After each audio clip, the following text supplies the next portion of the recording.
Baik, assalamualaikum warahmatullahi wabarakatuh. Di sini saya Nur Ramadhani Arifianto dengan NIM 23051214140 akan mempresentasikan mengenai UAS dari testing dan implementasi sistem informasi. Di sini sebagai pendahuluan, pesannya kemajuan teknologi informasi telah mengakibatkan perubahan signifikan dalam cara organisasi menjalankan operasi dan mengelola keputusan mereka. Sistem informasi bukan hanya sekedar perangkat administratif. Sistem informasi merupakan landasan untuk meningkatkan efisiensi, integrasi data, dan daya saing. Namun dalam praktiknya, pengembangan dan pemeliharaan sistem informasi tidak selalu berjalan lancar. Berbagai masalah muncul, mulai dari masalah teknis seperti kinerja sistem dan kompatibilitas modul hingga masalah non-teknis seperti resistensi pengguna dan perubahan organisasi. Salah satu masalah yang paling umum di dunia industri adalah kegagalan fungsi sistem informasi setelah perangkat lunak diperbarui. Hal ini dapat mempengaruhi cara bisnis dioperasikan, seberapa penting data tersebut, dan bahkan seberapa terpercaya pengguna terhadap sistem tersebut. Lalu di sini terdapat rumusan masalah. Yang pertama adalah bagaimana menganalisis dan menangani penurunan performa sistem informasi setelah pembaruan perangkat lunak, bagaimana merancang pengujian beban untuk sistem yang melayani ribuan pengguna secara simultan, strategi apa yang efektif untuk mengatasi resistensi pengguna dalam implementasi sistem baru, apa saja akar penyebab ketidaksesuaian antara data antar modul sistem, dan bagaimana solusi berkelanjutan dapat dirancang. Bagaimana pendekatan sistematis untuk menemukan dan memperbaiki bug yang sulit direproduksi. Lalu indikator kinerja apa yang tepat untuk mengevaluasi sistem informasi dan bagaimana metode pengumpulan datanya. Bagaimana merancang prosedur user acceptance testing atau UAT untuk sistem kompleks dengan tipe pengguna yang berbeda. Bagaimana menyusun pedoman dokumentasi pengujian yang sahih dan dapat dipertanggungjawabkan. Apa saja tantangan utama dalam implementasi sistem informasi di organisasi yang mengalami perubahan budaya digital. Lalu yang terakhir, bagaimana teknologi baru seperti AI dan cloud computing mempengaruhi proses pengujian dan implementasi sistem informasi. Yang pertama, analisis penurunan performa sistem inventaris. Kemungkinan penyebab penurunan performanya, yang pertama ada perubahan arsitektur sistem. Update dapat melibatkan perubahan struktur modul atau arsitektur microservice yang berdampak langsung pada bagaimana data ditransfer dan diproses. Jika tidak diuji secara menyeluruh, hal ini bisa mengakibatkan konflik antar komponen. Lalu yang kedua, ketidakefisienan kode program. Update kode baru yang tidak dioptimalkan atau adanya fungsi rekursif tak terbatas dapat menyebabkan penggunaan CPU dan memori yang meningkat drastis. Lalu ada masalah database. Tabel baru yang tidak terindeks dengan benar atau query join yang kompleks dapat memperlambat proses. Selain itu, skema database yang berubah tanpa migrasi data yang sesuai dapat mengakibatkan deadlock atau data loss. Lalu yang keempat ada kebocoran memori atau memory leak. Fitur baru yang terus-menerus menyimpan data di memori tanpa dibersihkan bisa mengakibatkan crash atau performa yang sangat lambat. Lalu ada ketidaksesuaian dependensi. Versi pustaka pihak ketiga yang tidak kompatibel dapat menyebabkan juga sistem tidak berjalan optimal atau bahkan menyebabkan crash. Lalu ada overhead pada middleware atau API gateway. Perubahan pada konfigurasi layanan perantara misalnya NGINX API gateway bisa mengakibatkan latency yang sangat tinggi. Lalu langkah sistematis apa identifikasi dan perbaikan masalah yang bisa dilakukan? Yang pertama, langkah pertama adalah observasi awal. Ini melakukan pemantauan langsung terhadap waktu respon sistem, latensi API, dan throughput. Gunakan tools seperti New Relic atau Datadog untuk melihat bottleneck, lalu untuk memeriksa client-side performance menggunakan Google Chrome DevTools. Lalu langkah yang kedua adalah analisis log dan audit trail. Melakukan audit log server untuk mendeteksi error spesifik, kecuali yang tidak ditangani atau lonjakan permintaan yang abnormal. Langkah ketiga ada profiling aplikasi. Menggunakan alat seperti Visual VM, JProfiler atau untuk memetakan konsumsi sumber daya per modul dan mengetahui fungsi yang boros resource. Lalu langkah keempat adalah benchmarking database menggunakan explain plan untuk MySQL atau Oracle-nya untuk meninjau efektivitas eksekusi query, lalu uji keberadaan indeks dan fragmentasi pada data. Lalu langkah yang kelima adalah rollback dan regression testing. Jika diperlukan, lakukan rollback ke versi sebelumnya untuk memastikan bahwa penurunan performa memang disebabkan oleh update terakhir. Kemudian lakukan regression testing untuk menyeluruh untuk melihat efek samping dari perubahan tersebut. Lalu langkah yang keenam ada refactoring dan patch update. Refactor kode jika ditemukan ketidakefisienan algoritma serta terapkan patch kecil terlebih dahulu, lalu uji dampaknya sebelum melakukan perilisan. Lalu langkah yang ketujuh adalah validasi melalui load testing. Gunakan simulasi pengguna simultan dengan tool seperti Gmeter untuk menguji performa sistem setelah diperbaiki. Lalu untuk jawaban yang kedua yaitu mengenai rancangan pengujian beban atau load testing pada aplikasi berbasis skala tinggi. Tahapan rancangan pengujian bebannya, yang pertama lakukan identifikasi skenario kunci. Misalkan menentukan transaksi kritikal seperti login dan pencarian data. Setiap skenario harus mencerminkan use case yang umum dan memiliki dampak tinggi pada server. Lalu yang kedua ada desain skenario uji, menentukan jumlah pengguna virtual yang mewakili beban nyata atau concurrent users. Gunakan distribusi waktu dan durasi sesi yang realistis, misalnya 100 pengguna login setiap 10 detik atau 1000 pengguna login setiap 10 detik. Lalu yang ketiga, penentuan parameter uji. Parameter yang diuji adalah jumlah pengguna atau load level, durasi uji, ramp up, steady state, dan cooldown, frekuensi permintaan, serta parameter validasi atau sukses atau gagal pada setiap permintaan yang dilakukan. Lalu yang keempat adalah pemilihan alat uji menggunakan APC Gmeter, Gatling, Locus, atau K6 yang dimana terintegrasi dengan CI atau CD pipeline. Lalu yang kelima, eksekusi pengujian. Lakukan pengujian secara bertahap dan lakukan pengujian dengan simulasi skenario yang nyata, misalnya pada jam-jam yang sibuk pada pukul 9 pagi sampai jam 12 siang. Lalu yang keenam, pengumpulan dan analisis metrik. Bagaimana cara melakukan pengumpulan datanya? Metrik penting yang perlu dianalisis adalah pertama ada response time atau average dan 95 persentil, seberapa cepat sistem respon.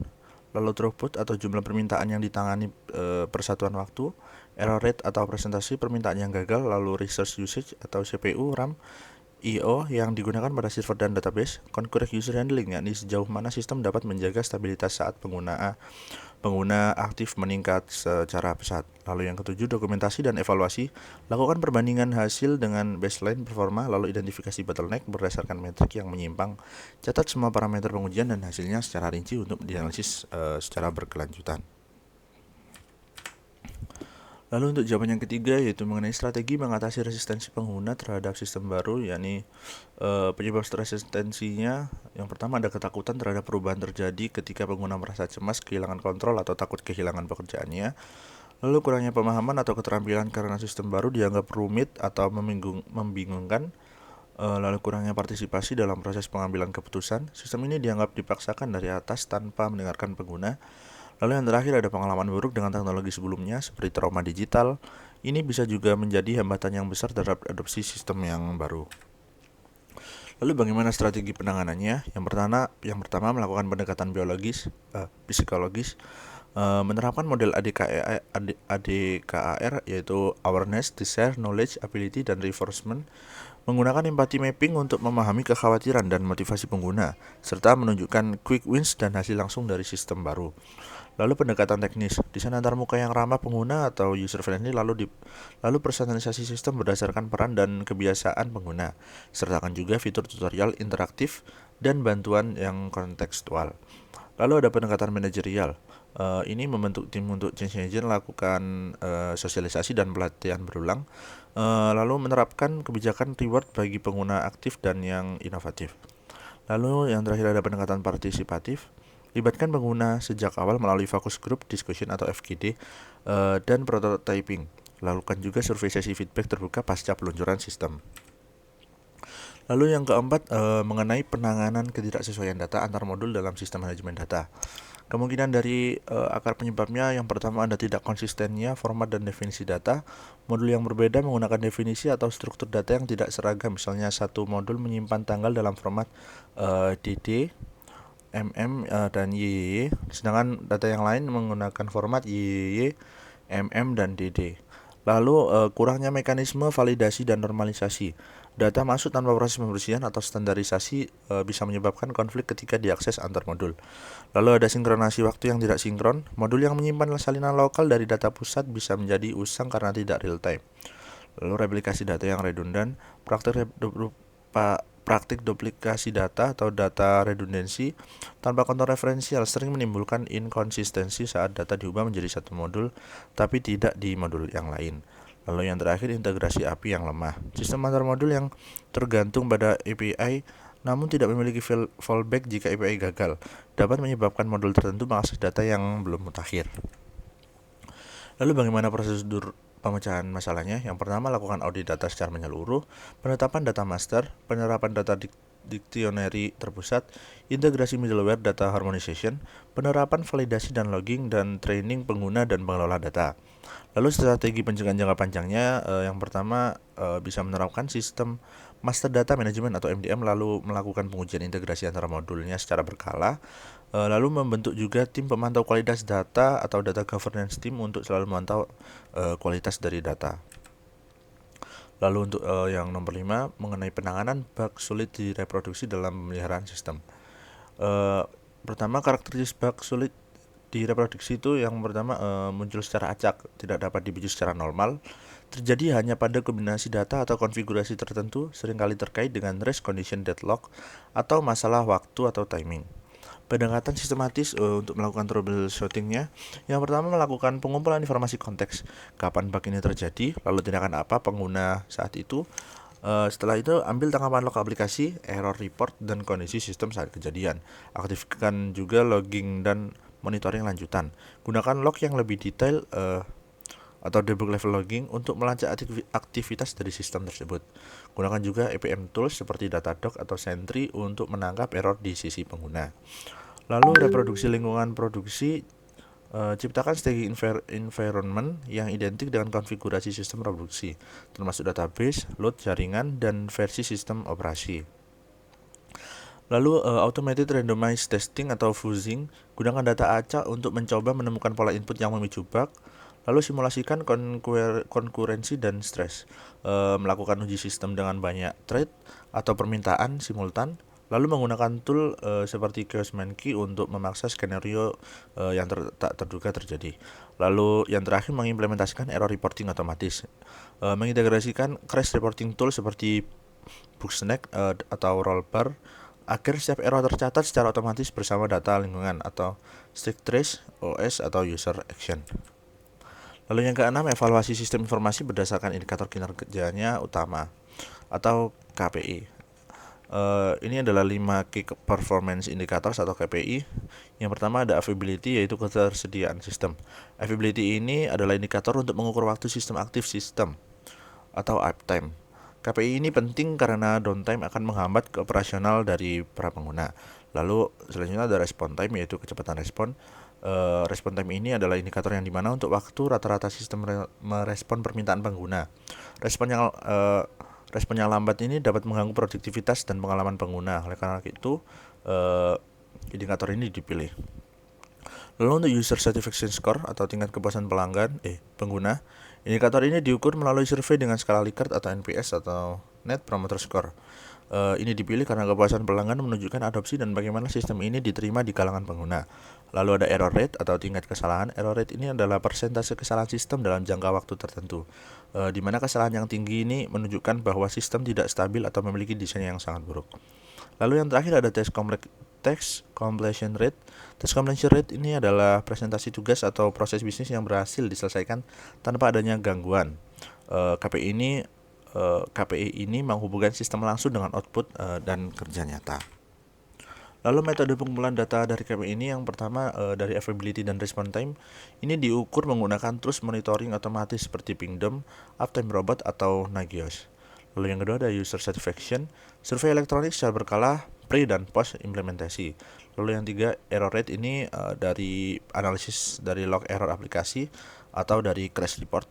Lalu yang terakhir ada test completion rate, ini menganalisis log aktivitas pengguna dalam sebuah sistem tersebut. Lalu untuk soal nomor 7 mengenai rancangan prosedur user acceptance testing atau UAT untuk sistem yang kompleks. Rancangan user acceptance testingnya yang pertama ada melakukan identifikasi stakeholder. Yang pertama menentukan semua tipe pengguna yang akan terlibat seperti power user, pengguna biasa, operator, supervisor. Lalu libatkan juga perwakilan dari setiap jenis pengguna dalam tim pengujian. Lalu ada penentuan kriteria penerimaan, yaitu menentukan kriteria penerimaan berdasarkan kebutuhan sistem dan hasil analisis kebutuhan. Misalnya, pengguna dapat mengunduh laporan bulanan tanpa error dalam waktu maksimal 3 detik. Lalu ada pembuatan skenario uji. Ini mensimulasikan proses bisnis sebenarnya berdasarkan kasus nyata seperti login dan autentikasi multilevel, proses input dan validasi data, transaksi, proses persetujuan, approval atau workflow, dan pelaporan data oleh supervisor. Lalu ada penyusunan jadwal uji dan pembagian akses. Ini menetapkan waktu pelaksanaan sistem login uji coba dan pembagian hak akses sesuai profil pengguna. Lalu penerapan tool UAT, Menggunakan platform UAT seperti TestRail, Zapier, atau sistem manual dengan formulir validasi yang digital. Lalu melakukan pengumpulan dan kategorisasi feedback, mengklasifikasikan hasil seperti critical bugs, minor errors, UI UX suggestion, dan non-issues. Lalu yang terakhir ada validasi dan dokumentasi. Setelah menyelesaikan masalah, lakukan retesting dan dokumentasi hasil akhir sebagai arsip uji penerimaan. Lalu strategi untuk mengelola feedback yang beragam. Yang pertama adalah analisis berdasarkan frekuensi dan severity. Masalah yang muncul berkali-kali lebih kritikal dibandingkan keluhan minor individual. Mendiskusikan dengan perwakilan pengguna untuk mengklarifikasi feedback yang ambigu. Lalu prioritization matrix atau urgency versus impact. Ini untuk memutuskan apa yang perlu diperbaiki segera dan apa yang masih bisa ditunda. Lalu untuk mengenai soal nomor 8, yaitu pedoman dokumentasi pengujian untuk menjamin keabsahan. Pertama-tama ada masalah umum dalam dokumentasi uji. Yang pertama tidak ada bukti visual, tidak dicantumkan versi sistem saat diuji, kurang deskripsi langkah-langkah uji, dan tidak ada tanda tangan atau verifikasi hasil. Lalu untuk pedoman dokumentasi yang benar, yang pertama format standarnya ada judul pengujian, tanggal dan waktu uji, versi sistem, dan juga nama penguji. Lalu langkah uji yang jelas, mencantumkan langkah demi langkah prosedur uji, penjelasan data uji yang digunakan realistis atau menggunakan data dummy. Lalu hasil uji dan bukti ini mencantumkan status pass, fail, needs review. Lalu juga lampirkan tangkapan layar atau rekaman uji, dan juga catat error log bila terjadi error. Lalu lakukan validasi dan verifikasi, seperti tanda tangan penguji dan supervisor pengujian untuk memverifikasi pengujian dokumentasi pengujian tersebut.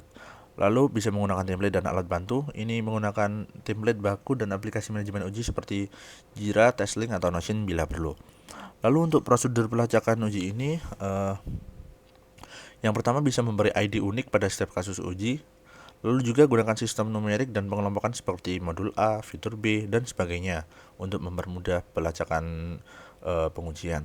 Lalu simpan di sistem penyimpanan bersama seperti cloud computing. Lalu yang 9 mengenai tantangan implementasi sistem informasi dalam perubahan budaya digital. Tantangan utamanya yaitu seringkali berasal dari resistensi pengguna yang belum siap menerima perubahan. Banyak karyawan yang merasa tidak nyaman dengan sistem baru yang mengubah kebiasaan kerja atau dianggap menambah kompleksitas tugas. Kendala lainnya adalah kesenjangan kompetensi digital. Sistem canggih akan sulit diadopsi bila tidak diimbangi dengan kemampuan pengguna. Proses pelatihan pun menjadi penting agar sistem dapat digunakan secara efektif. Di samping itu, lemahnya dukungan dan manajemen puncak atau kurangnya koordinasi antar divisi juga bisa memperlambat adopsi sistem secara menyeluruh. Lalu solusi teknis dan manajerialnya bagaimana? Dari sisi teknis, integrasi dengan sistem lama dan kurangnya perencanaan perubahan menjadi hambatan yang sangat signifikan. Organisasi sering mengabaikan pentingnya strategi manajemen perubahan yang mencakup komunikasi, pelatihan, dan keterlibatan pengguna sejak awal. Untuk itu dibutuhkan pendekatan yang menyeluruh. Sistem harus dirancang ramah, pengguna, dan fleksibel. Lalu dari sisi manajerial, pimpinan perusahaan perlu juga berperan aktif sebagai motor perubahan. Strategi komunikasi yang jelas dan partisipasi karyawan dalam pengembangan sistem akan dapat mempercepat penerimaan budaya digital baru. Lalu untuk yang 10, pengaruh teknologi baru terhadap pengujian dan implementasi sistem. Teknologi baru seperti AI atau Artificial Intelligence ini, cloud computing, dan edge computing telah mengubah cara sistem informasi diuji dan diimplementasikan.